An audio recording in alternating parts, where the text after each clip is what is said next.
Start. तो भैया बात करना बंद कर दो। क्या नाम है? विजय। विजय तो है नहीं। कल कहाँ थे हम लोग? घर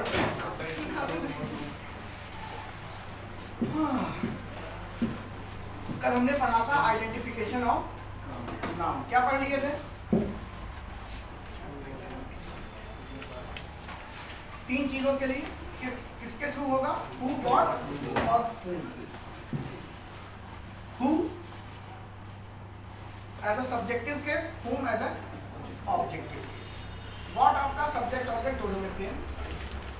ठीक है, तो इससे एक बात क्लियर हो गई थी कि जो हमारा नाउन है वो अप्लाई किसका करता है? सिर्फ और सिर्फ मतलब सब्जेक्ट और ऑब्जेक्ट ग्रामर के अंदर कौन बन सकते हैं? नाउन और प्रोनाउन। ठीक है, इतनी बातें हमने कर ली थी।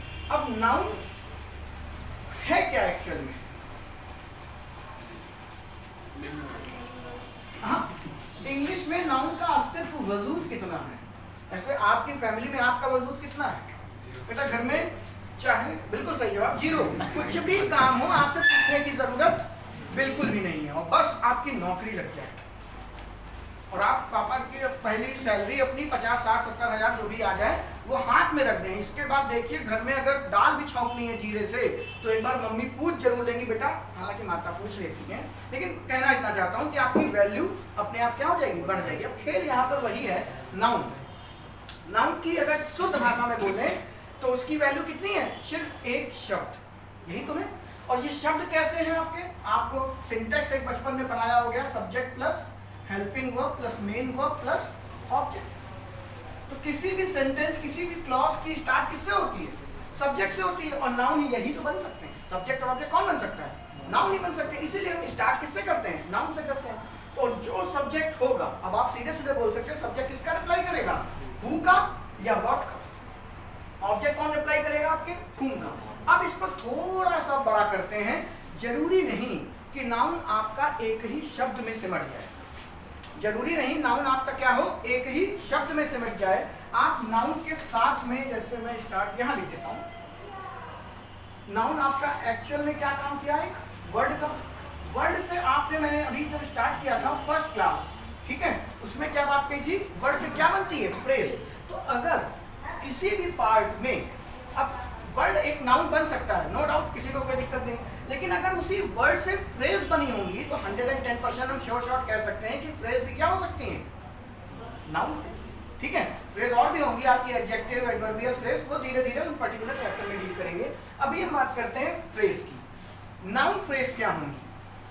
और ये सिर्फ इसलिए नहीं कि आपको उसे पहचानना है बेटा, अभी इसमें इंफिनिटिव, जेरेंड और खासकर बेयर इंफिनिटिव, इन सब के फंक्शन जब इस्तेमाल होंगे तो आपको पर्टिकुलर पहचानना पड़ेगा ही पड़ेगा कि आपकी फ्रेज नाउन है कि एडजेक्टिव है कि एडवर्ब है। तो आइए स्टार्ट करते हैं आज हम फ्रेज को, कि फ्रेज कैसे पहचानी जाएगी कि नाउन की है कि नहीं। ठीक है, और सिंपल सी बात है बहुत, क्या कि फ्रेज नाउन है या नहीं ये तो बाद की बात है।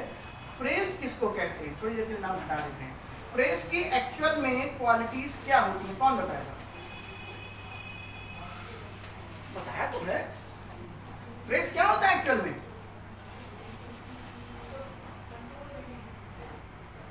जब इतना शांत होकर बैठते हो ना तो एकदम, फ्रेज की एक क्वालिटी तो बता दो। इनकम्प्लीट होता है बेटा, इनकम्प्लीट। पहले तो ये बताओ ये बना किससे? Group of words. जब एक नहीं कई सारे शब्द हमारे इस्तेमाल हो तो उसको हम क्या कह देते हैं? फ्रेज। दूसरी बात, उसके लिए हम क्या यूज करते हैं? इनकम्प्लीट मीनिंग, यानी कि उस मीनिंग क्या कहते हैं? सेंस उसका जो होता है वो अधूरा होता है। ठीक है, तो बेसिक से स्ट्रक्चर आप जानते हैं कि फ्रेज आपकी क्या है? शब्दों का ऐसा समूह जिसकी मीनिंग क्या हो जाए? इनकम्प्लीट। फॉर एग्जाम्पल, एग्जाम्पल बनाए तो क्या बनाया जा सकता है? ही या राम कर देते हैं, अभी हम उसका यूज नहीं करते। Ram sang a beautiful song। तो सीधा सा रिप्लाई है राम आपका सब्जेक्ट हो गया, ये आपकी वर्ब, ए आपका क्या है? आर्टिकल डिटरमाइनर, या सीधे सीधे बोलेंगे ए आपका क्या है बेटा, एक एडजेक्टिव है, डिटरमाइनर हो गया। ये सब कुछ पढ़ने की ना सीखने की जरूरत ही है। आर्टिकल भी आपका क्या है, एडजेक्टिव हो गया एक तरीके का, ब्यूटीफुल विशेषता है, तो ये भी आपका एडजेक्टिव है। अब बात करते हैं सॉन्ग। सॉन्ग रिप्लाई किसका कर रहा, राम सेंग व्हाट, और अगर कोई चीज व्हाट का रिप्लाई करेगी तो वो ऑब्जेक्ट कैसा होगा, कल आपने बहुत अच्छे से चीजों को सीखा है, डायरेक्ट ऑब्जेक्ट, ठीक है। तो व्हाट का रिप्लाई करेगा तो ये हमारा क्या हो गया, डायरेक्ट ऑब्जेक्ट। ऑब्वियस है कि अगर ऑब्जेक्ट है तो ये होगा क्या, नाउन ही होगा। तो इस पर्टिकुलर वर्ड की पार्ट ऑफ स्पीच हमारी क्या हो गई, नाउन हो गई, ठीक है। लेकिन अगर मैं कहूँ राम सैंग व्हाट, तो आप कहेंगे क्या भाई बहुत सुंदर गाना गाया, ऐसा गाया कि ऑन द स्पॉट 150 आदमी खत्म, सबके दौरे पड़ गए, कान से खून फेंक दिया और सब के सब निपट गए। एक ऐसा एक सीरियल था आहट में, उसमें दिखाते हैं वो जो गाता था सब मर जाते थे, वो लड़की थी, खैर वो गाती थी सब मर जाते थे। वो मरते कैसे थे, उनका हार्ट फेल हो जाता था। उसमें एक भूत आता था जब वो गाती थी और सबके अंदर हाथ डाल डाल के उनके हार्ट को दबा देता था, तो वो मर जाते थे। देखा होगा आपने, नहीं तो आपके पेरेंट्स ने देखा होगा। तो वही बात है, उसने गाना गाया, क्या गाया, सिर्फ गाना नहीं गाया, बेहद खूबसूरत गाना गाया। तो अगर आप इंडिविजुअल इसको डील करेंगे तो ये भी किसका आंसर है बच्चे, व्हाट का। लेकिन अगर मैं इस पर्टिकुलर इन सबको ऐड कर दूं, राम सेंग, तो ये भी तो व्हाट का रिप्लाई करेगा, राम सेंग व्हाट, एक खूबसूरत सा गाना। तो राम ने क्या गाया, एक खूबसूरत सा गाना गाया, तो ये तीन के तीन वर्ड आपके क्या होंगे, व्हाट का रिप्लाई कर रहे हैं। तो आप ये नहीं कह सकते कि ये भी नाउन है, ये भी नाउन है, ये भी नाउन है। इनका बेसिक नेचर क्या है, ये एडजेक्टिव है, क्योंकि सॉन्ग की क्वालिटी को बता रहा। आगे जानेंगे तो इतना बेसिक तो आप जानते ही हो कि ब्यूटीफुल अपने आप में क्या हो गया, एडजेक्टिव हो गया। और ये आपका भी, ये भी एडजेक्टिव है। आप इसको आर्टिकल डिटरमाइनर दोनों में डिफरेंस होता है, वो आर्टिकल के चैप्टर में डील करेंगे, अभी नहीं बात कर रहे हैं। तो कहने का मतलब ये है कि जब कोई ग्रुप ऑफ वर्ड किसका रिप्लाई करने लगेगा, व्हाट का या हु का या हुम का, तब भी तो वो नाउन कहलाएंगे। लेकिन नाउन तो आपने देखा है क्या, एक वर्ड ही होता है। तो जब ऐसे ग्रुप ऑफ वर्ड्स किसका रिप्लाई करने लगेंगे, नाउन के आइडेंटिफिकेशन का, फ्रेज का रिप्लाई कुछ नहीं होता, आइडेंटिफिकेशन ऑफ नाउन, यानी कि हु का, व्हाट का और हुम का, तो वो क्या बन सकता है आपका, नाउन फ्रेज बन सकती है। तो आप इसमें कह सकते हैं कौन नाउन है, ब्यूटीफुल एडजेक्टिव है, आर्टिकल। लेकिन अगर इन तीनों की कंबाइंड स्ट्रक्चर को बोलेंगे तो वो क्या होगा आपका, नाउन फ्रेज हो जाएगा। बस इतनी सिंपल सी बात है। इसी तरीके से आपकी एडजेक्टिव फ्रेज होगी, इसी तरीके से आपकी एडवर्बियल फ्रेज होगी, इसी तरीके से आपकी प्रोनाउन फ्रेज होगी नहीं होगी, क्योंकि प्रोनाउन क्या है आपका, नाउन की जगह पर इस्तेमाल हो रहा है, इसलिए प्रोनाउन की कोई फ्रेज नहीं हो सकती। क्योंकि प्रोनाउन का भी आंसर यही है, आइडेंटिफिकेशन, हु, व्हाट और हु, ठीक है। अब जो एक छोटी सी बात मैंने कल क्लास में बोली थी कि हु और हुम क्यों बनाया गया, ठीक है, वो अब देखो दिमाग में स्ट्राइक हुआ, तो यहीं पे देख लो, कोई बहुत बड़ी चीज नहीं है। अभी आपने देखा नाउन और प्रोनाउन एक साथ यूज होते हैं। तो जैसे मैं बोल दूं शी सॉ हिम, या ही सॉ हर, तो आपने देखा शी जब एज एन सब्जेक्ट था तो वो शी था, लेकिन जब वो एज एन ऑब्जेक्ट डील हो रहा है तो वो क्या हो गया, हर हो गया। उसी तरीके से ही जब एज अ सब्जेक्ट था तो ही, एज एन ऑब्जेक्ट हुआ तो हिम, यानी सब्जेक्ट और ऑब्जेक्ट की फेस वैल्यू चेंज हो जाती है, ठीक है, सब्जेक्ट और ऑब्जेक्ट की फेस वैल्यू चेंज हो जाती है। तो इसी वजह से हु के साथ भी हमने यही किया कि जब who co as an object deal करेंगे तो हम क्या कर लेंगे, हुम कर लेंगे। लेकिन प्रॉपर नाउन का नहीं होता, यू का नहीं होता, ये सब धीरे धीरे कई सारे डाउट आपके मन में बनने चाहिए कि जैसे शी का हर हो जाता है लेकिन यू का नहीं होता, यू का ऑब्जेक्टिव के सब्जेक्टिव के क्या होते हैं, सेम होते हैं, ठीक है। तो इसके पीछे भी रीजन है, देखेंगे प्रोनाउन में। तो इसलिए हमने हु का हुम कर दिया, और ये आपका क्या बन गया, नाउन फ्रेज। तो नाउन फ्रेज एक्चुअल में है क्या, ग्रुप ऑफ वर्ड्स। बट ये कभी मत समझ लीजिएगा इसमें जो ग्रुप में सारे वर्ड्स हैं वो सारे के सारे बिहेव कैसा करेंगे, नाउन का, बिल्कुल जरूरी नहीं है। वो सब मिल करके, ऐसा भी हो सकता है कि इसमें कोई नाउन ना हो, लेकिन वो सब मिल करके रिप्लाई किसका करेंगे, वर्ड का करेंगे, तो हम उसको क्या कह देते हैं, नाउन फ्रेज कह देते हैं। इसी तरीके से आप बोल सकते हो एडजेक्टिव फ्रेज क्या होगी, जो एडजेक्टिव का रिप्लाई कर दे, और एडवर्ब फ्रेज क्या होगी, जो एडवर्ब का रिप्लाई करे। और एडवर्ब का रिप्लाई कौन करता है, हाउ, वेयर, व्हेन और व्हाई। कल हमने क्लास में ऑलरेडी डिस्कस कर लिया था। क्योंकि क्यों करते हैं ऐसा, क्योंकि ये एक्शन को दिखाता है, एड वर्ब, वर्ब में ही कुछ ऐड करना है, यानी कि वर्ब की क्वालिटी बतानी है, वर्ब को क्वालिफाई करना है। और किसी भी क्रिया का 4 ही मेन क्वेश्चन हो सकता है। किसी का मर्डर हो गया, कब हुआ, कहाँ हुआ, क्यों हुआ और कैसे हुआ, यही 4 प्रश्न पूछे जाते हैं, तो वो एडवर्ब का रिप्लाई करते हैं। तो आइडेंटिफिकेशन ऑफ नाउन में आपने पहचाना नाउन को कैसे आइडेंटिफाई करोगे, ठीक है। और अगर वो नाउन है तो वो सिर्फ 2 ही चीजों का बिहेव कर सकता है, पहला कौन, सब्जेक्ट, दूसरा कौन, ऑब्जेक्ट, तीसरा वो कंबाइंड फॉर्म में एक बिहेव करा सकता है, किसका, फ्रेज का, जो 2-4 ग्रुप बन जाए। अब इसी फ्रेज को जब हम आगे कंटिन्यू करें तो वो किसको जन्म देती है, क्लॉज को। पहले बना था क्लॉज, क्लॉज के बाद क्या आ गया, सेंटेंस, और सेंटेंस में ही आपसे एरर पूछी जाती है क्योंकि इसका अरेंजमेंट गलत हो जाता है। सेंटेंस जरूरी नहीं कि मीनिंग निकल आए, सेंटेंस में एक बहुत इंपॉर्टेंट सी चीज होती है, क्या, शब्दों का अरेंजमेंट, किसके साथ टू लगाया, किसके साथ नहीं, एडवर्ब ऑफ फ्रीक्वेंसी आगे गई पीछे गई, उसको अरेंजमेंट कहते हैं, और यहीं से आपकी एरर स्टार्ट होती है। तो पहले फ्रेज हो गया नाउन। अब मुझे बताइए, अगर नाउन फ्रेज है तो क्या नाउन क्लॉज पॉसिबल है?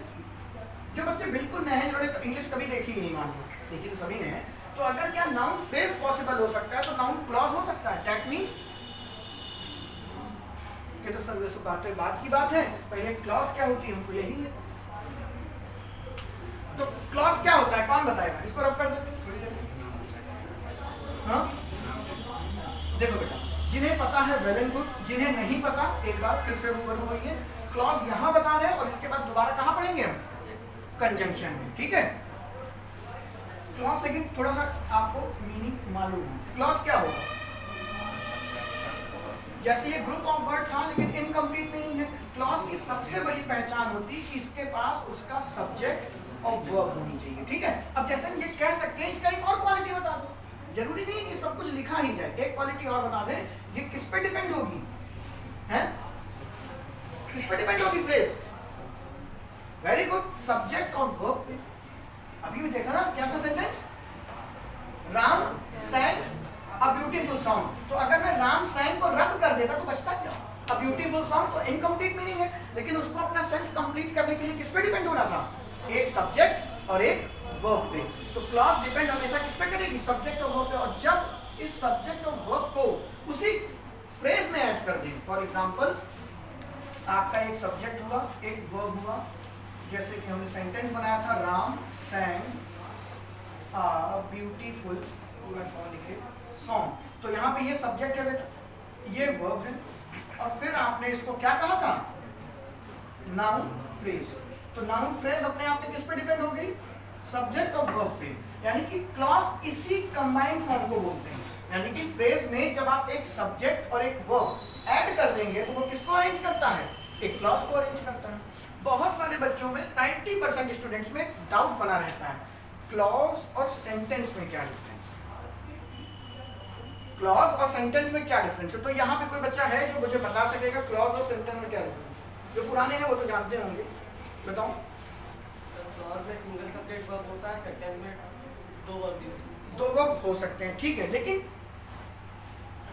ठीक है, इनकी लाइन को अपने मार्क करके रखिएगा, मैं भूल जाऊंगा, ठीक है। और फिर जो मैं समझाने जा रहा हूँ क्या उसमें जस्टिफाई हो रहा है जो तुम कह रहे हो, देखो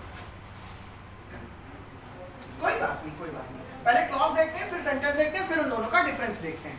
क्लॉज क्या है अपने आप में, उसमें एक सब्जेक्ट का होना मस्ट है, एक वर्ब का होना क्या है, मस्ट है, उसको हम क्या कह देते हैं, क्लॉज कह देते हैं। अब ऑब्वियस सी बात है, अगर उसमें सब्जेक्ट है और उसकी वर्ब है तो वो क्लॉज हो ही क्या, कंप्लीट मीनिंग देगा, देगा कि नहीं देगा, श्योर हो।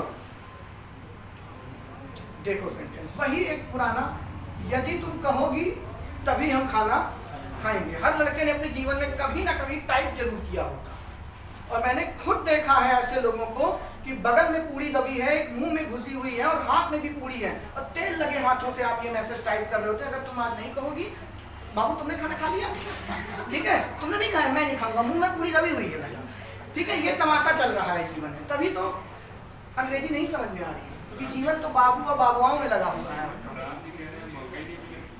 तो आप भाग्यशाली हैं। अगर आपको मौका नहीं मिला तो आप भाग्यशाली हैं, आप अपने समय का सार्थक प्रयोग कर रहे हैं, जीवन पड़ा है बेटा। अब वो बात अलग है कि बाबू तुम्हारा तब तक बाबा बन चुका है, ठीक है, वो भी एक अलग मैटर है। इसीलिए कहते हैं हर चीज समय पे अच्छी लगती है बेटा। जब छोटे थे तो वीडियो गेम खेलना कितना पसंद था, अब नहीं, तब एकदम पैशन हुआ करता था। तो बात वही है कि अपनी जीवन के समय को यूटिलाइज करना है, जितनी जल्दी हो सके जॉब लगे और फिर जो जीवन में आगे आ रहा है उसको देखो। पता था 36 साल के हो गए, अभी भी तैयारी चल रही है, ठीक है, और फिर सीधे सिलेक्शन के बाद अगले दिन पेंशन लेने जा रहे हैं, खेल खत्म, नौकरी करने की जरूरत नहीं पड़ी, इतनी आपकी उम्र हो चुकी है। तो वापस आइए वही सेंटेंस, यदि तुम कहोगी तो मैं खाना खाऊंगा। इफ तुम कहोगी, इफ यू से,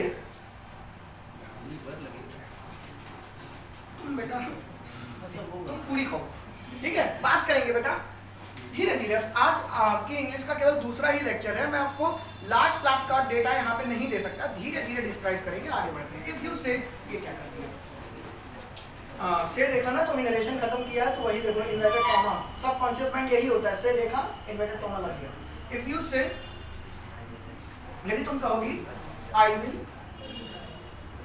ईट, बहुत सिंपल सा सेंटेंस है। अब यहाँ पे आप देख क्या रहे हैं, यदि तुम कहोगी तो मैं खाना खाऊंगा, यहाँ पे विल नहीं लगा, कई लोगों को ये लगेगा हिंदी में तो दोनों में होना चाहिए, ये जब मूड पढ़ेंगे मॉडल्स का तब बात जानेंगे, अभी इससे छोड़िए, इस पे फोकस करिए।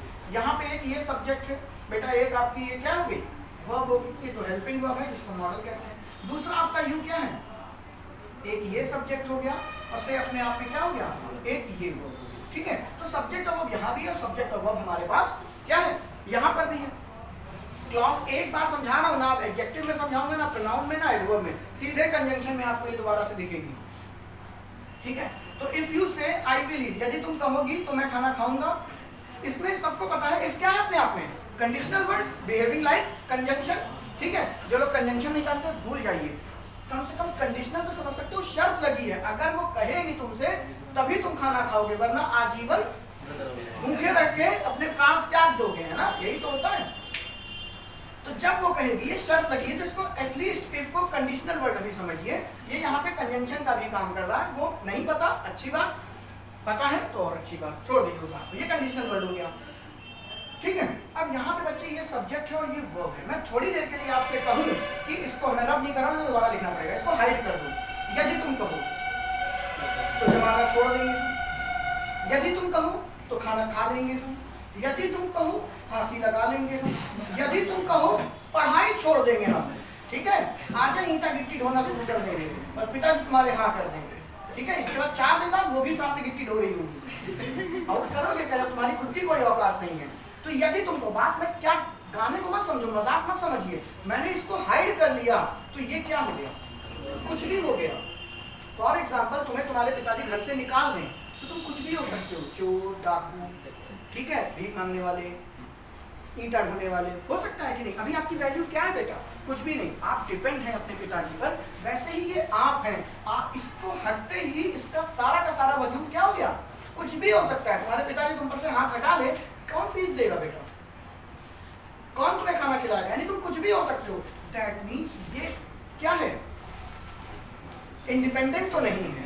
अब इंडिपेंडेंट नहीं है तो उसका दूसरा नाम क्या है, डिपेंडेंट। तो ये डिपेंडेंट है, क्या है, थोड़ी देर बाद बात करेंगे। अब थोड़ी देर के लिए हटा दो, इसको हटा रहे हैं, उसको पढ़िए, आई विल ईट, मैं खाना खा लूंगा,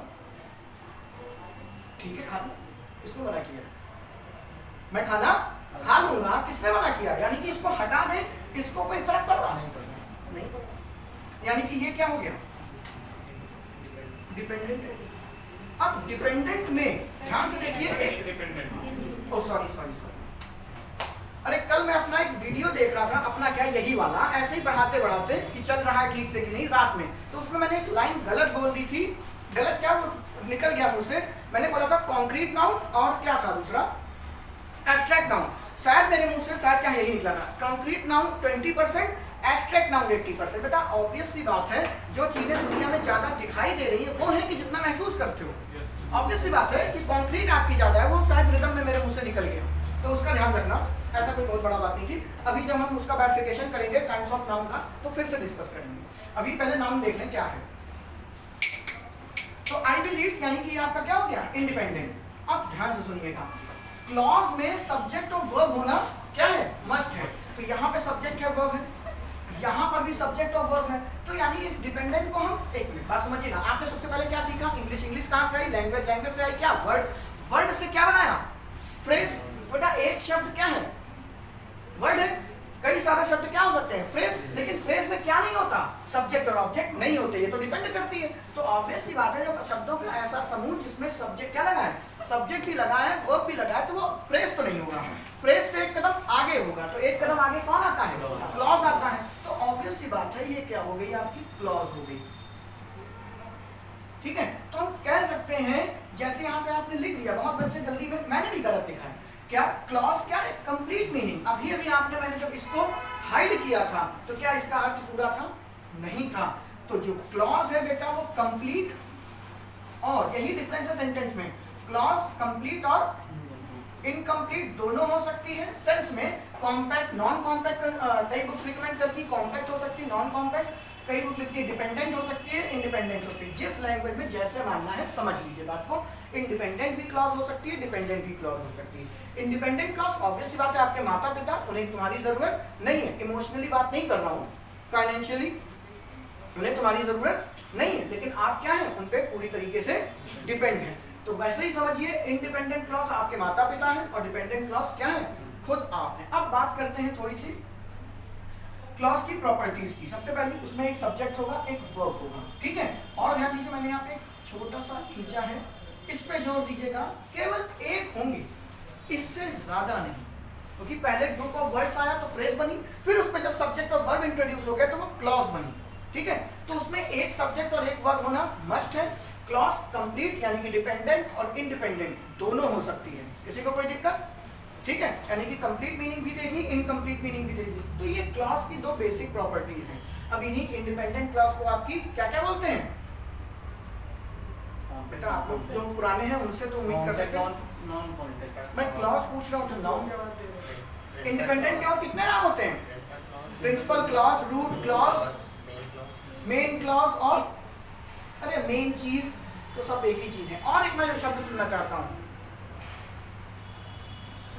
कोई बात नहीं, बजा के कम हो, कंजंक्शन, सबऑर्डिनेट ये है बेटा, ठीक है। एक बार जाके कंजंक्शन फिर से पढ़िए जो मैंने आपको पहले पढ़ाया था। चलिए वापस आते हैं, कंप्लीट, इनकम्प्लीट, ये छोटी सी बात होगी। अब बात आती है बहुत सारी, जैसे इस बच्चे ने कुछ अभी सेंटेंस की डेफिनेशन दी थी कि क्लॉज और सेंटेंस में मेजर डिफरेंस क्या है।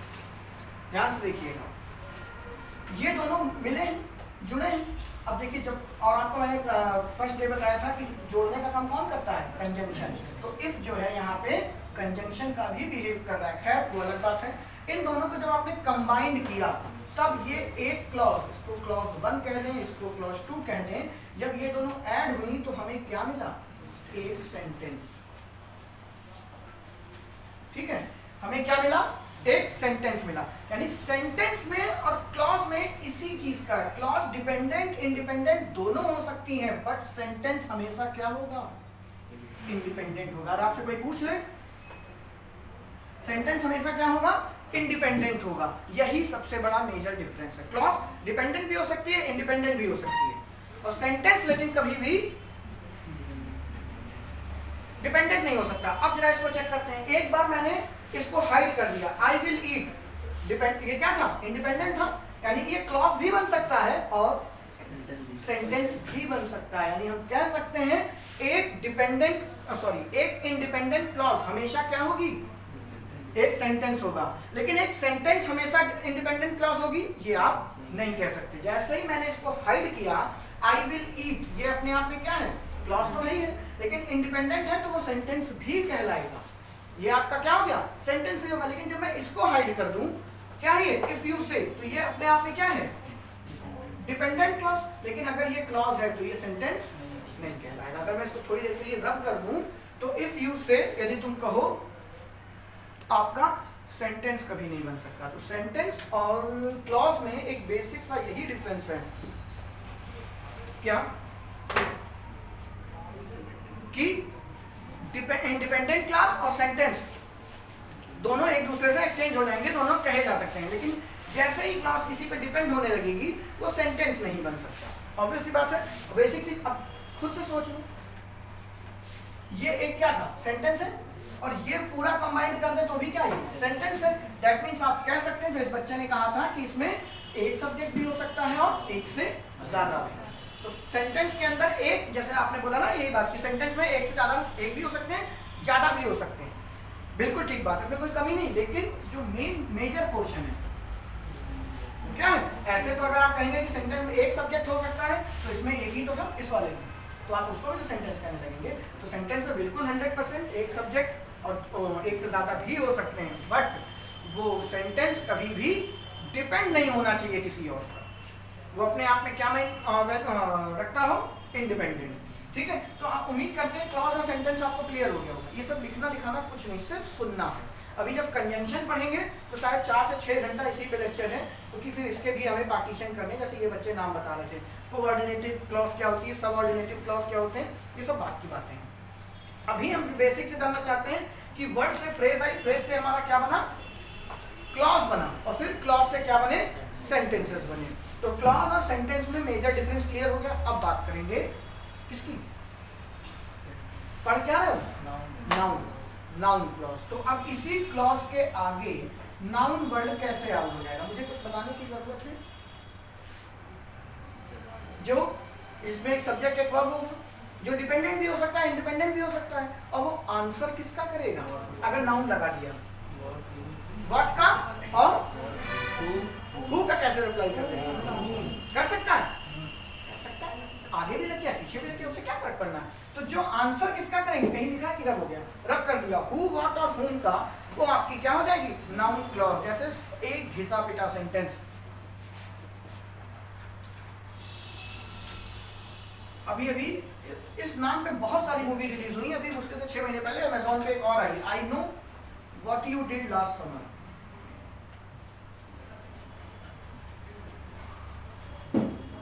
ठीक है, एक तुषार कपूर की मूवी है, ऋषि कपूर, बहुत पुरानी, ठीक है, वो उसी हॉलीवुड की मूवी के ही रीमेक बनाएगा, उस पर आज भी रीमेक बनेगी, फिर एक सॉरी मूवी नहीं, वेब सीरीज रिलीज हुई है, आई know what you did last summer. सब लोग जानते हैं क्या है ये, मैं जानता हूँ पिछली गर्मी जो तुमने किया, मर्डर हो जाता है और बच्चे स्कूल छोड़ के चले जाते हैं, इस तरीके की कहानी भेजते हैं। आई know what you did last summer, तो बेटा यहाँ पे एक सब्जेक्ट है, सब्जेक्ट 1, ये एक बेटा आपकी वर्ब है। व्हाट अपने आप में क्या है, पुराने बच्चे अच्छे से जानते हैं, कंजंक्शन, ठीक है, और क्या है ये,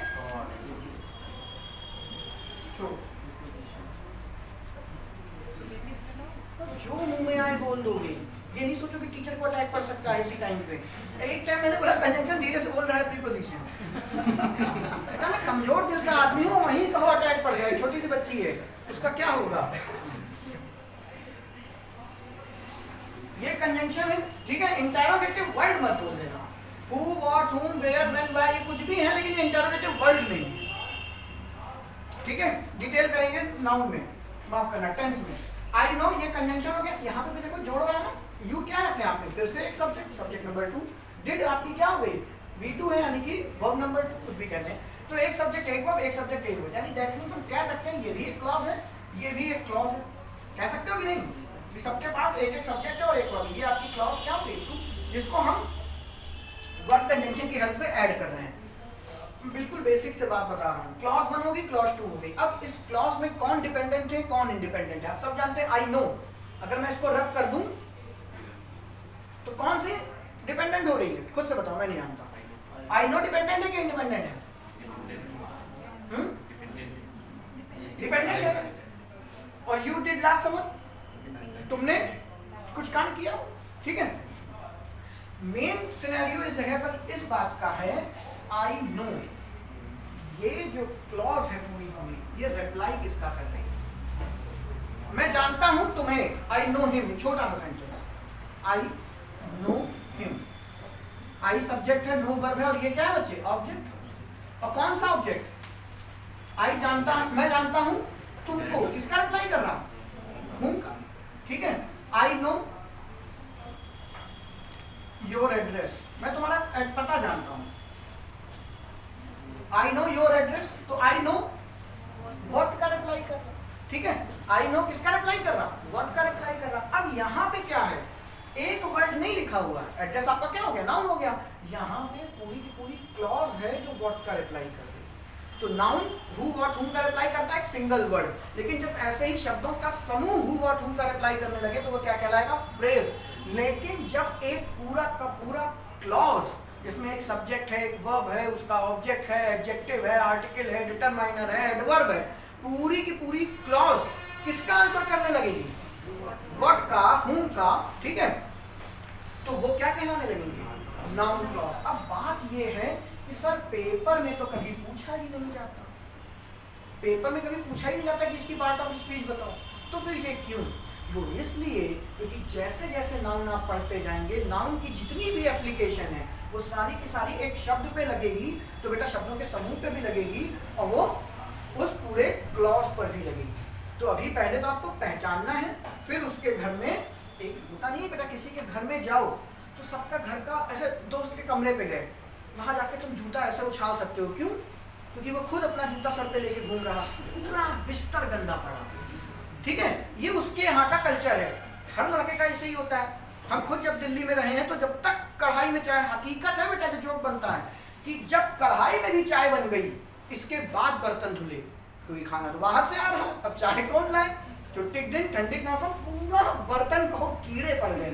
सच्चाई बता रहे, चाय कढ़ाई में बनाई है हम लोगों ने, ये सच्चाई है। लेकिन वही तुम उस दोस्त जो एकदम गंदा कमरा है उसके घर जाओ और फिर वहां जूता ऐसे उछाल के देखो ना, 4 जोड़ी जूते मुंह पे आके पड़ जाए बात में बात। क्या? जहां हो उसके नेचर के हिसाब से काम करिए, वहां के कल्चर के हिसाब से काम करिए, यही तो है। अभी पाकिस्तान जाके जय श्री राम के नारे लगा दो, उड़ा दी जब, ठीक है, और यहाँ पे जय श्री राम के नारे लगाओ तो योगी जी बुलवा ले तुमको। कल्चर गलत, वो भी नहीं गलत, ये भी हो सकता है। अरे ये वीडियो डालना है ना, ये नहीं बोलना चाहिए था,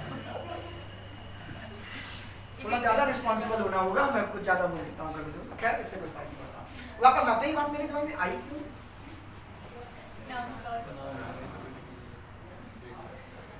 हाँ, आप अभी क्या कर रहे हैं? अभी आप पहचान रहे हैं कि नाउन है, लेकिन जब उसके आप नाउन के घर में पहुंचे और वहां पे नौटंकी कौन सी कर रहे हैं? एडवर्ब की। मार खाओगे, यही तो होगा। तो अभी आपको धीरे धीरे उस घर का एड्रेस पता है कि नाउन है, फिर आपको नाउन का कल्चर सीखना होगा, तभी तो उसके घर जाके वैसा बिहेव कर पाओगे। और नाउन का कल्चर क्या है? नाउन की एप्लीकेशन, नाउन के फंक्शन, तो वो धीरे धीरे जैसे जैसे नाउन स्टार्ट होगा आप जानेंगे, तो वहां पे जाके जब आप वो लगाएंगे तब आपको कहीं जाके एग्जामिनर 1 से 2 नंबर देगा। अदरवाइज नाउन के घर में जाके तुम कंजंक्शन का ड्रामा करोगे तो मार ही खानी है। तो कहने का मतलब ये है, नाउन क्या बन सकता है? एक वर्ड भी है, एक ग्रुप ऑफ वर्ड्स भी है, और पूरा पूरा एक नाउन क्या है? क्लॉज भी है, ठीक है। तो जैसे आई know what you did last summer, आप इस तरीके से बहुत सारी, मैं जानता हूं तुमने कल क्या कहा था, आई नो व्हाट यू सेड, ठीक है, या व्हाट यू से। तो आई नो क्या, तुमने कल गाली दी थी, कौन सी गाली दी थी वो भी ब्रैकेट में डाल रखा है, तो वो पूरा का पूरा सेंटेंस अपने आप में क्या है? नाउन का बिहेव करेगा। तो नाउन सिर्फ एक सिंगल वर्ड नहीं है। इतनी बातें क्लियर हो गई? चलिए कुछ नोट करना है? अब नोट करने की तुम्हें क्या जरूरत, ये पढ़ा है, देखिए थोड़ा बड़ा बड़ा जूम कर लेना, उस पे देखिए, यूट्यूब पे उस पे लिखिए। कल बेटा जितने व्यूज आए हैं इससे ज्यादा तो बच्चे हैं, मतलब कौन बदतमीज बच्चा है जो अभी तक नहीं देखा?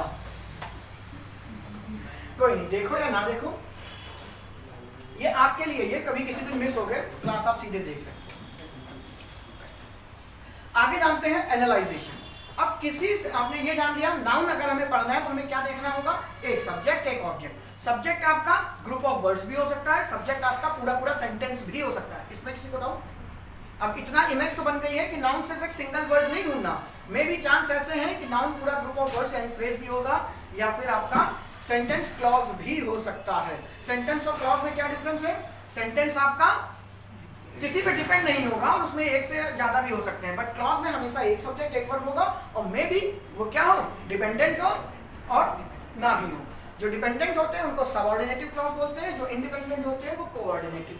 जो नए हैं वो भूल जाए इस बात को, कंजंक्शन पढ़ेंगे फिर बात करेंगे। आइए एनालाइजेशन की बात करें। एनालाइजेशन में आपको करना क्या है? कुछ नहीं करना, सिंपल सी बात है। अब आपको ये देखना है कि नाउन के अगल बगल जो चीजें लिखी हुई हैं क्या उनको आप पहचानते हैं? फॉर एग्जाम्पल,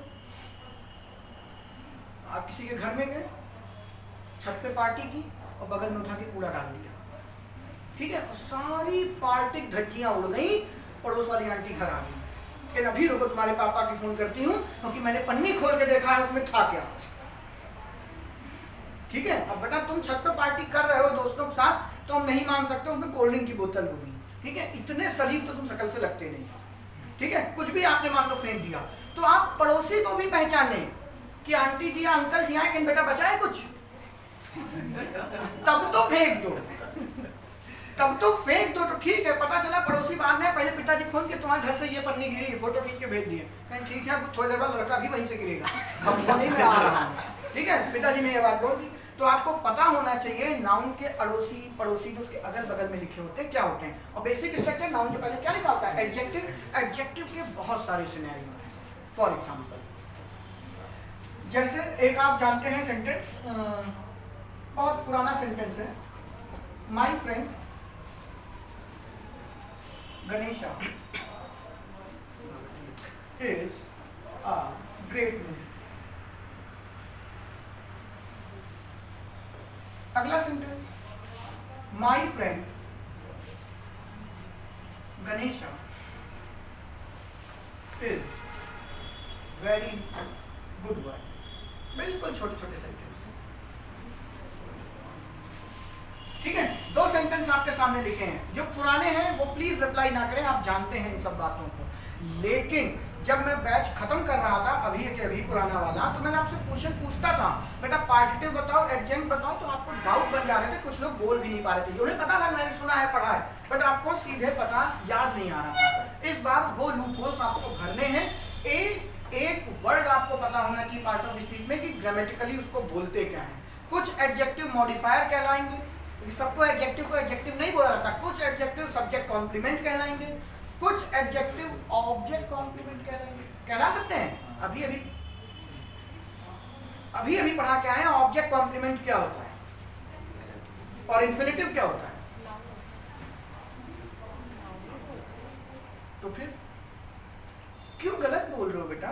मेरे चेहरे मैं फ्लो में जा रहा हूं, मैं गलत बोल दूं, लेकिन आपको क्रॉस करना है मुझे कि आप जो पुराने हैं मैं उनसे कह रहा हूं, नए वाले तो बेटा एकदम कोरा कागज है, लेकिन आपको क्रॉस करना है कि आप पहले तो ये बता के गए हैं और ये आपका लास्ट बैच होना चाहिए। विजय ध्यान से सुनो, ठीक है? और लेकिन last batch in the sense पढ़ के नहीं जाना है, पेपर पास करके जाना है ग्रामर का।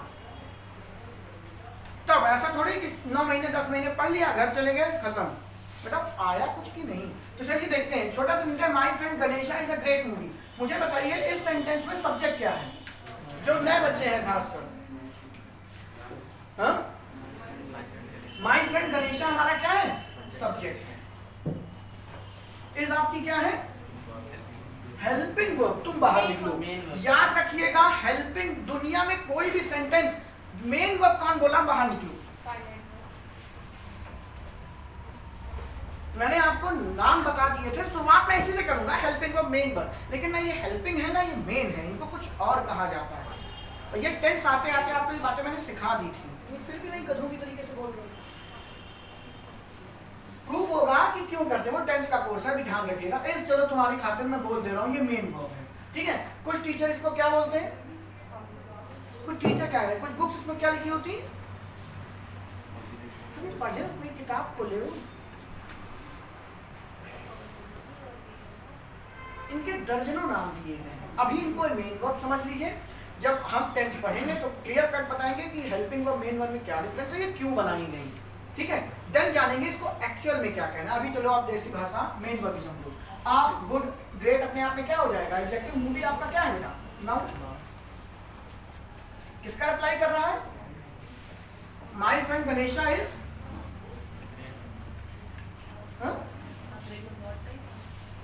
My friend Ganesha is what का आंसर है, क्या है?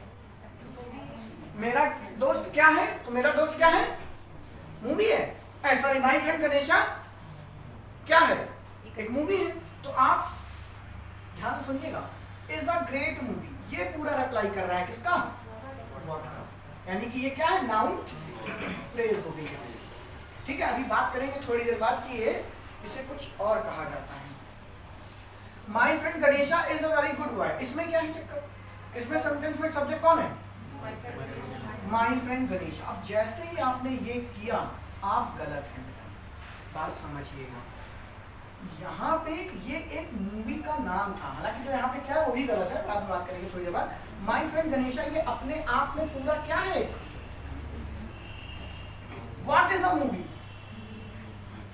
किसका रिप्लाई कर रही है, नाउन। सब लोग कह दिए कि आंख बंद करके कि सब ये सब्जेक्ट हो गया, लेकिन इसमें बताइए माय फ्रेंड गणेशा थोड़ी है बेटा, मेरा दोस्त गणेश, बॉय कौन है, गणेश है कि मेरा दोस्त है, दोनों ही है, ठीक है, और दोनों एक ही आदमी है। अब मुझे एक छोटी सी बात बताओ, अगर दोनों एक ही आदमी है तो वो गणेश पहले गणेश है कि तुम्हारा दोस्त है,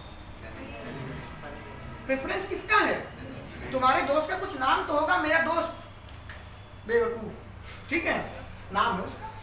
तो गणेशा बेटा ज्यादा इंपॉर्टेंट वर्ड है, इसका सब्जेक्ट कौन है, सिर्फ और सिर्फ गणेश, और जिसको आप माय फ्रेंड समझ रहे हैं वो गणेश की एडिशनल इंफॉर्मेशन है।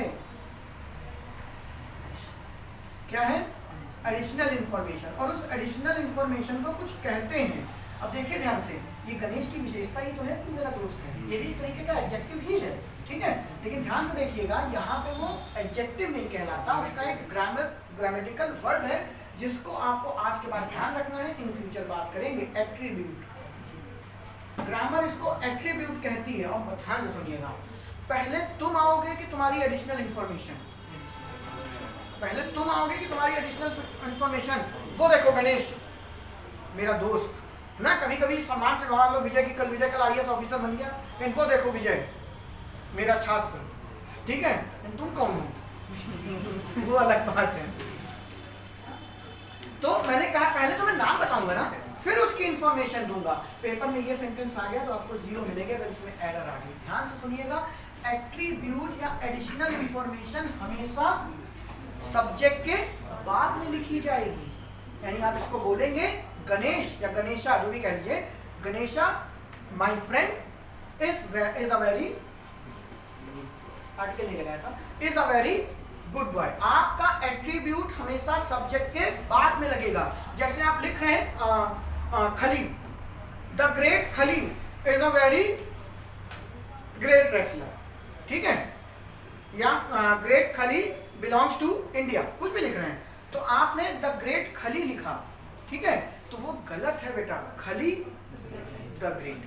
क्यों? क्योंकि खली उसका नाम है और ये उसकी एडिशनल इंफॉर्मेशन है कि वो महान है। The great Maharana Pratap, Maharana Pratap comma the great, ठीक है, या किसी भी चीज की कोई एडिशनल इंफॉर्मेशन, आप बात समझिएगा, एडिशनल इंफॉर्मेशन अभी इसकी भी है, बात करेंगे थोड़ी देर बाद।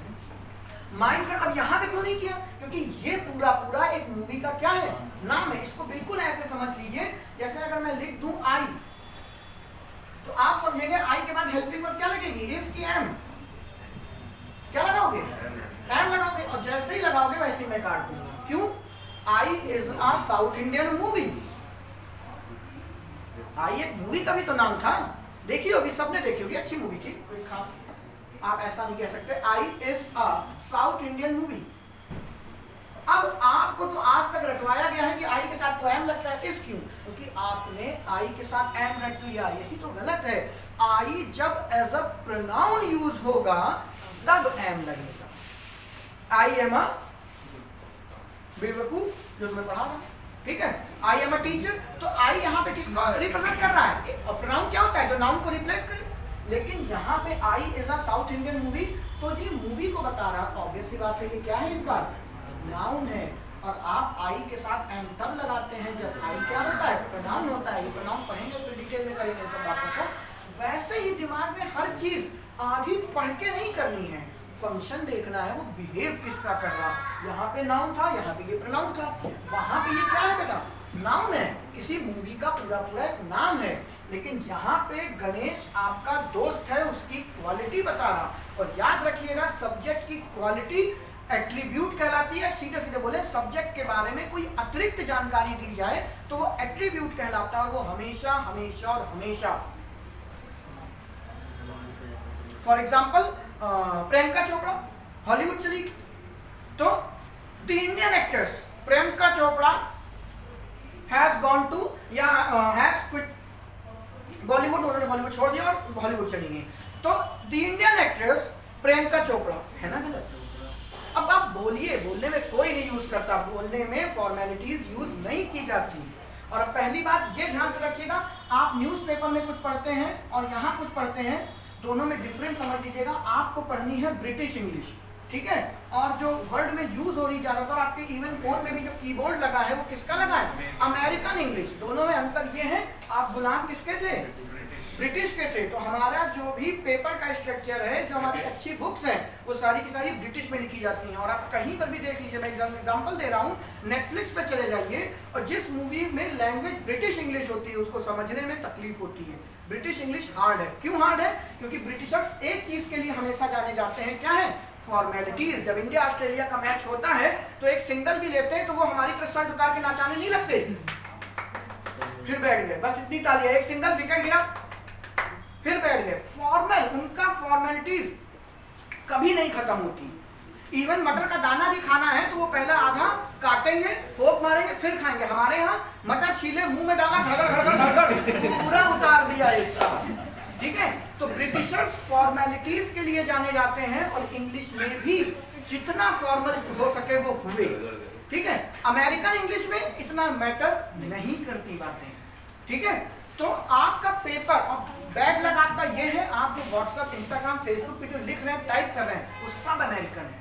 और वही चीज जब आप पेपर में कर लेते हैं फेल हो जाते हैं, क्योंकि वहाँ ब्रिटिश चल रही है। तो इस बात का थोड़ा सा ध्यान रखेंगे, क्योंकि कई बार यहाँ पे पढ़ के जाएंगे और आपको न्यूज़पेपर में नहीं मिलेगी, वहाँ कुछ और उल्टा लिखा है। तो ये नहीं कि मैं गलत हूँ, ये नहीं कि न्यूज़ गलत है, वो अपने हिसाब से सही है।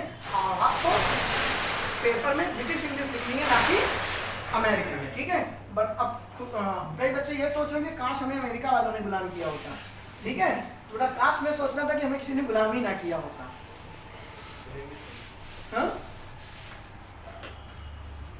बोल लो, इतना क्या शर्माना? कहाँ थे हम लोग? एट्रीब्यूट क्लियर हो गया? मैंने कोई एग्जांपल दिया था, प्रियंका चोपड़ा द ग्रेट तो नहीं मैं कहूँगा, इंडियन एक्ट्रेस प्रियंका चोपड़ा। तो पहले वो नाम से पहचानोगे कि फिर इंडियन एक्ट्रेस है। तो आप प्रियंका चोपड़ा हॉलीवुड चली गई, आप प्रियंका चोपड़ा की अतिरिक्त जानकारी दे रहे हैं कि वो कौन है? Indian actress. तो इंडियन एक्ट्रेस यहाँ पे क्या हो गया? एडिशनल इंफॉर्मेशन हो गई। और एडिशनल इंफॉर्मेशन हमेशा आपके सब्जेक्ट के कहाँ लगी होगी? बाद में। अब थोड़ा सा और कॉम्प्लेक्स करते हैं इन बातों को। My friend Ganesha is a great movie, जैसे ही आपने इसको नाउन बोला, ये प्लेस किसकी है? नाउन है तो सब्जेक्ट और ऑब्जेक्ट बनेंगे। और अगर ये सब्जेक्ट और ऑब्जेक्ट बन सकता है तो मेरे बच्चे ये बताओ कि सब्जेक्ट तो बनेगा नहीं। ऑब्वियस सी बात है, सबको पता है सब्जेक्ट मेन वर्ब के पहले आता है, तो ये ऑब्जेक्ट है। मुझे बताइए ऑब्जेक्ट क्या होता है? अब डिटेलिंग करते हैं थोड़ी सी। ऑब्जेक्ट क्या होता है? याद करो, विभक्तियां पढ़ाई नहीं, कर्ता ने कर्म को करण से, संप्रदान के लिए, अपादान से, में पर विभक्ति याद की हो। इंग्लिश में प्रीपोजिशन बोलते हैं, हिंदी पढ़े हो बेटा, बेइज्जती मत करना, मातृभाषा है तुम्हारी। भाषा की तो नहीं कर पाओगे, अपनी मत करवा लेना कि हमको ये भी नहीं आती, इंग्लिश नहीं आती, जस्टिफाई है कि आपकी नेटिव लैंग्वेज नहीं है, हिंदी तो आती है। तो वहां पे आप एक वर्ड सुनते हैं कर्म, ठीक है। कुछ नहीं सुना तो सब्जेक्ट वर्ब ऑब्जेक्ट तो सुने हो ना। तो सब्जेक्ट आपका क्या है? कर्ता। हमेशा नहीं होता, ठीक है, लेकिन अभी के लिए मान लेते हैं बेसिक ज्ञान कि डूअर है वो आपका। जो डूअर है फिर किससे रिलेट करेगा? आपकी वर्ब से। तो डूअर वर्ब के साथ मिल करके जो रिजल्ट प्रोड्यूस करता है या उसका इंपैक्ट जिसके ऊपर पड़ता है वो आपका क्या हो जाता है? ऑब्जेक्ट। वो क्या हो जाएगा? आपका ऑब्जेक्ट हो जाएगा। अब मैंने यहाँ पे लिखा my friend Ganesha is a great movie. My friend Ganesha सबको पता है क्या है? सब्जेक्ट है। और आप उसको क्या मानते हैं? डूअर मानते हैं। मुझे ये बताइए, माई फ्रेंड गणेशा एक मूवी, एक करता है और वो इज के साथ मिल करके कुछ बना रहा है। For example he Ram gave me a pen, Ram gave me भी हटा रहा हूं, राम गेव अ पेन। तो राम ने किया क्या? दिया। क्या दिया? तो राम सब्जेक्ट वर्ब के साथ कुछ मिल करके एक ऑब्जेक्ट पे रिजल्ट दिखा रहा है, रिजल्ट दिखा रहा है यहाँ पे। लेकिन मुझे बताइए यहाँ पे ये जो बला बैठी है जिसको आप सब्जेक्ट कह रहे हैं, जो कि है, लेकिन ये डूअर नहीं है।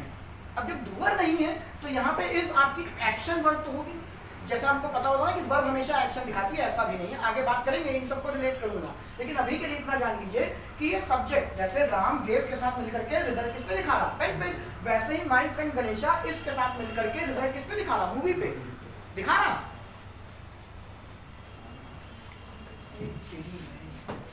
आई एम अ टीचर, अब मैं आई हूं, मैं एम के साथ मिल करके टीचर दिखा रहा हूं क्या? ये देखो, इधर हाथ मारा 3 टीचर गिरे, इधर हाथ मारा 3 टीचर गिरे, लाइन लगा दी टीचर की, स्टूडेंट 5 टीचर 500, एक स्टूडेंट को 100 टीचर पढ़ा रहा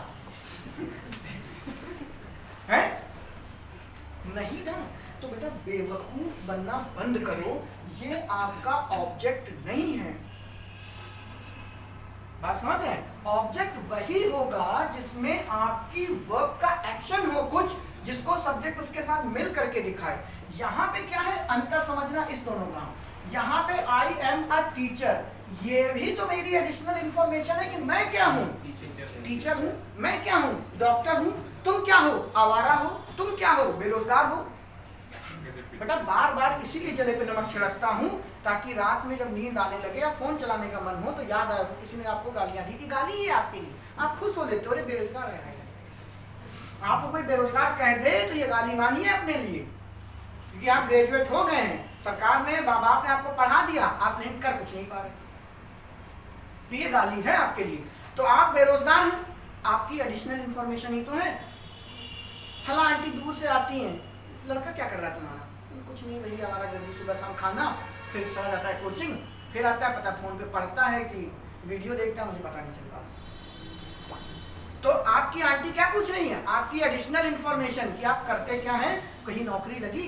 ऐसे ही ये मेरी एडिशनल इंफॉर्मेशन है। ध्यान से सुनिएगा, एक सब्जेक्ट की एडिशनल इंफॉर्मेशन। अब देखो इसको सही कैसे लिखोगे, गणेशा माय फ्रेंड, समझ रहे हैं? ये मैं लिखा नहीं हूँ, इसको आगे कर दीजिएगा, इसको पीछे कर दीजिएगा। वीडियो है 10 बार देखो, कोई रोकने वाला नहीं। गणेशा माय फ्रेंड, आपका एट्रीब्यूट कहाँ चला गया, पीछे लगेगा, लेकिन इस सब्जेक्ट के जस्ट बगल में क्या लगाया था, additional information, Priyanka Chopra the Indian actress. ठीक है, लेकिन अगर मैं कहूं Priyanka Chopra is an Indian actress, ये भी तो कह सकता हूं, प्रियंका चोपड़ा एक भारतीय अभिनेत्री, किसी को कोई दिक्कत नहीं। तो अब यहाँ पे जो एडिशनल इंफॉर्मेशन सब्जेक्ट यानी प्रियंका चोपड़ा के जस्ट बगल में लिखी थी, अब वो कहाँ लिख गई जाके, ऑब्जेक्ट की जगह पर। ये जगह तो किसकी है, तो किसकी, आपने पहली बार में यही तो पहचाना कि ये ऑब्जेक्ट है। तो ध्यान से सुनिएगा, एडिशनल इंफॉर्मेशन जब सब्जेक्ट के बगल में लिखी हो वो क्या कहलाएगी, एट्रीब्यूट। और कहाँ लगेगी, सब्जेक्ट के बाद में। लेकिन वही सब्जेक्ट की एडिशनल इंफॉर्मेशन जब सब्जेक्ट की जगह पर आ जाएगी, ध्यान से सुनिएगा, उसको कहते हैं सब्जेक्ट कॉम्प्लीमेंट। ठीक है, मैं पूरा लिख नहीं रहा हूं, रिकॉर्ड हो रहा है, वीडियो जाके फिर से देखिएगा। उसको क्या कहेंगे, सब्जेक्ट कॉम्प्लीमेंट। और अभी अभी जब मैंने बैच खत्म किया तो आपको एक नया वर्ड दिखाया था, ऑब्जेक्ट कॉम्प्लीमेंट। वो क्या था, बेयर इन्फिनिटिव। तो मैं फिर उसको डील कराऊंगा वहां पे, तो आपको अच्छे से समझ में आ जाना चाहिए कि ऑब्जेक्ट कॉम्प्लीमेंट क्या होगा, जो ऑब्जेक्ट की विशेषता बताएगा, यानी कि जस्ट उसके बगल में लिखा हो। ठीक है, और ये किसकी विशेषता, कॉम्प्लीमेंट तो सब जानते हो ना, कॉम्प्लीमेंट मतलब कॉम्प्लीमेंट देना किसी को, उसकी तारीफ करना एक तरीके से। तो ये मेरी तारीफ ही तो कर रहा है कि मैं टीचर हूँ। अब जहाँ पे लिखा हो आई एम ए डकैत, तो ये मत कहना है तो बुराई कर रहा, इंग्लिश में इससे मतलब नहीं होता, उसके बारे में बता रहा, तारीफ नहीं, बस उसको कॉम्प्लीमेंट दे रहा। वो चाहे डाकू हो, आई एम पियक्कर, ठीक है, तो पियक्कर भी यहाँ पे क्या हो जाएगा, आपका सब्जेक्ट कॉम्प्लीमेंट हो गया। तो पहले पहचानना सीखिए, हर वर्ब के बगल में लिखी हुई चीज ऑब्जेक्ट नहीं होती। और ध्यान से सुनिएगा, ये मेरी विशेषता है, और विशेषता कौन बताता है, एडजेक्टिव। ये नाउन नहीं है, ये एडजेक्टिव, ये नाउन नहीं है। इसका बेसिक कोड क्या है, एडजेक्टिव है। अब बात समझिएगा, आप अभी आगे जाके फ्यूचर में पढ़ेंगे मुझसे, टीचर क्या है, एक नाउन है, कॉमन नाउन, सबको पता है, कॉमन नाउन है, कॉमन नाउन है, और कॉमन नाउन का ही प्लूरल हो सकता है। अभी आगे पढ़ेंगे आप जाके, तो आपको पेपर में ऐसे लिखा हुआ, यहाँ पे दे आर टीचर। तो आपको यहाँ पे ये बातों को समझना होगा अच्छे से कि नाउन का बिहेव यहाँ पे ये है तो नाउन ही, लेकिन काम किसका कर रहे हैं, एज एन एडजेक्टिव। क्यों, क्योंकि सब्जेक्ट की तारीफ कर रहे हैं। जैसे मैंने बोल दिया you are very angry today, सही है। चलो मैंने छोटा सा लिख दिया I am angry with you, ये सही है सेंटेंस। जो पुराने बच्चे वही कर पाएंगे, बाकी छोड़ दें इसको। एम क्या है? V1। एंग्री क्या है? V1। और बताया था 2 V1 एक साथ कभी दिखे नहीं। ठीक है, तो जो बच्चे, मैं थोड़ा सा गलत ट्रैक में कुछ और सोच रहा था, इसको रख करो, अभी इसके बारे में बात नहीं करेंगे, मैं कुछ और चल रहा था बस बन गया, टाइम हो गया। तो आज की क्लास का बेसिक मोटो क्या था? एट्रीब्यूट और सब्जेक्ट कॉम्पोनेंट में डिफरेंस। एट्रीब्यूट क्या है? सब्जेक्ट के बगल में जो इंफॉर्मेशन दी जाए, जो उसकी विशेषता बताई जाए, वो लिखा कहाँ जाएगा? माई फ्रेंड गणेशा नहीं होगा, गणेशा माई फ्रेंड। ठीक है, और यहाँ पे उसका नाम था। The Indian actress Priyanka Chopra नहीं होगा, Priyanka Chopra comma Indian actress, पहले बंदे का नाम फिर उसकी विशेषता, और वही विशेषता उठ करके कहाँ चली जाए? ऑब्जेक्ट की जगह पर चली जाए, तो उसको क्या बोलेंगे? Subject complement. क्योंकि तारीफ वो किसकी बता रहा है? आई की ही तो बता रहा, I am teacher, I am doctor, I am फलाना, आई एम ढिमकाना। विशेषता किसकी बता रहा? ऑब्जेक्ट की। अब जो लोग, मैंने कहा ना, जो ये लिखा है बेटा, ये गलत लिखा है। मेन वर्ब क्या है? मेन जो एक्शन को दिखाता है, यहाँ पे तो एक्शन हो ही नहीं रहा, इसीलिए ग्रामर ने इसको एक नाम दे दिया। ग्रामर ने इसको एक अलग नाम दे दिया जो आप भूल रहे हैं, आपको पता होना चाहिए। लेकिन क्या? फाइनाइट, नॉन फाइनाइट तो अलग की बात है, उनको अभी आज डे 2 है हमारा, तो अभी उनके बारे में बात ही नहीं करना। कोई बात नहीं, आप इसको लिखे रहिए, जैसे जैसे डिस्क्राइब होता जाएगा आप खुद अंत में बताने लगेंगे ये एक्चुअल में क्या है और लेकिन बिहेव कैसे कर रहा है। हम सीधी सी बात जानते हैं कि हमें बिहेवियर पढ़ना है, उस सेंटेंस को कर। फॉर एग्जाम्पल आई एम होता है, लेकिन I is a South Indian movie हो सकता है। क्यों? क्योंकि यहाँ पे ये क्या बन गया? नाउन बन गया। और आपको एम बनाया गया है किसके लिए?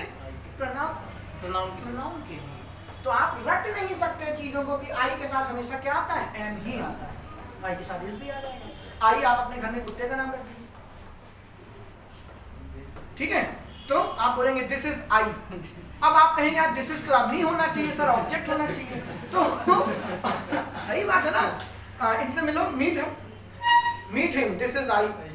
ठीक है, और ऐसे नहीं, कुत्ता तो हमारा दिल का बहुत चहेता है, तो मैंने आपको बताया था जब उसकी वैल्यू बढ़ गई आप लिविंग बीइंग के तरीके से डील करेंगे तो वो क्या हो जाएगा? ही। ये 50 बार बोला है, इंग्लिश में जिंदा कौन है? जो इंग्लिश बोल सके। ठीक है, इंग्लिश में ग्रामर उसी को जिंदा वस्तु मानती है, जिंदा इंसान मानती है जो भाषा का ज्ञान रखते हो। तो कुत्ता, बिल्ली, पेड़, पौधे, ये इंग्लिश के अंदर मरे हुए हैं, नॉन लिविंग बीइंग डील होंगे। साइंस ना घुसेड़ देना इसके अंदर कि सर साइंस वाले टीचर पढ़ाई से पेड़ों में जान होती है। ठीक है, होती होगी साइंस के प्रोस्पेक्ट से। इंग्लिश उनको नॉन लिविंग बीइंग मानता है। ये कैसे काम करेंगे आगे जानेंगे। छोटी छोटी बातें नोट करते चलिए, दिमाग में लिखने की जरूरत नहीं। नॉन लिविंग बीइंग क्या है? जो बोल सके। तो कुत्ता हमेशा नॉन लिविंग बीइंग में डील होगा, क्योंकि कुत्ते ने आज तक कभी ग्रामर में भौंका नहीं। पता चला भौंक रहा, फटाफट इन्फिनिटिव बाहर निकल रहे हैं, तुम लूटे पड़े हुए कुत्ता है, बड़ा बढ़िया लग गया।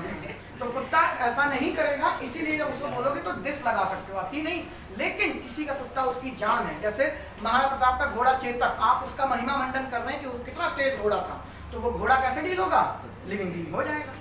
आपका कुत्ता आपकी जान है, आप उसको लिविंग बीइंग डील कर सकते हैं, बट एक नॉर्मल आदमी के लिए, मेरे लिए वो क्या है? नॉन लिविंग बीइंग होगा। तो अगर उसको बोलना होगा तो कैसे बोलोगे? दिस इज आई। तो अब यहाँ पे आई का मतलब मी मत कर लेना, आई उसका क्या है? नाम है, प्रॉपर नाउन।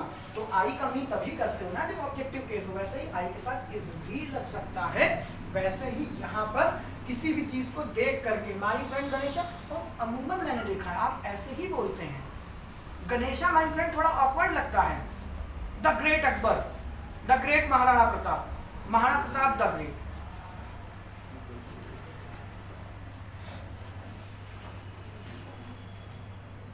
छोड़ो, तुम लोग के चेहरे पे कोई एक तो भाव नहीं होता कि कुछ सीखा।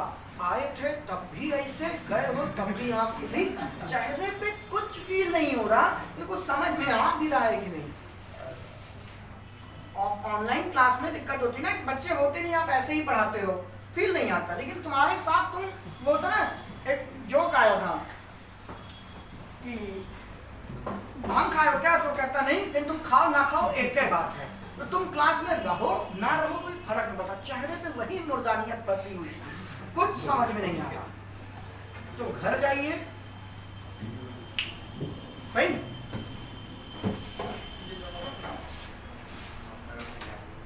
और सर पढ़ो।